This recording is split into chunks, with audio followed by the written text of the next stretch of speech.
நீங்க அந்த பொண்ணுகிட்ட நீங்க என்ன கேட்பீங்க? என்னைய பிடித்திருக்கான்னு கேட்பீங்க. ஆமா பிடித்திருக்குன்னு சொல்லும். அப்ப பிடிமானம் எதை நோக்கி பயணிக்கிறது? பிடிப்பு அப்படின்னா நம்ம ஜாதகம் என்ன எடுக்குது அப்படி கேட்டீங்கன்னா 5ஆம் பாவம், 7ஆம் பாவம், 11ஆம் பாவம். ஏன்னா 7 என்பது இந்த பெண்ணு எனக்கு மனைவியானால் எனக்கு நல்லா இருக்கும் அப்படின்னு உங்களுடைய மனசு, அதாவது 5ஆம் பாவம் எண்ணத்தை தூண்டி விடுகிறது.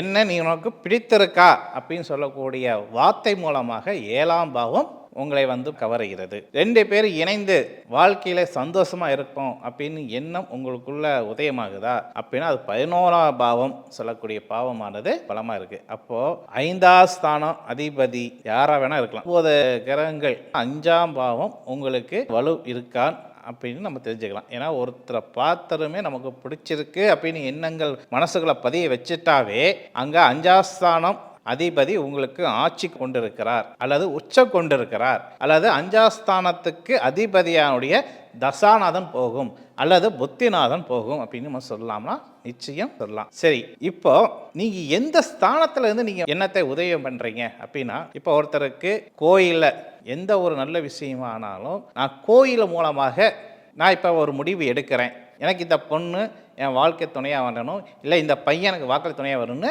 கோயிலுக்கு கூட்டிட்டு போயிருக்காங்க. என் மனசுக்குள்ள அந்த எண்ணம் உதயமாகுது அப்படின்னு வச்சுக்கோங்க. 9ஆம் ஸ்தானம் நமக்கு தெய்வம் அமரக்கூடிய ஸ்தானம். அப்போ நம்ம இருக்கக்கூடிய நிலைப்பாடு 9ஆம் இடத்துல சொல்லக்கூடிய அந்த அதிபதி நமக்கு புத்திநாதனாக வரலாம் அல்லது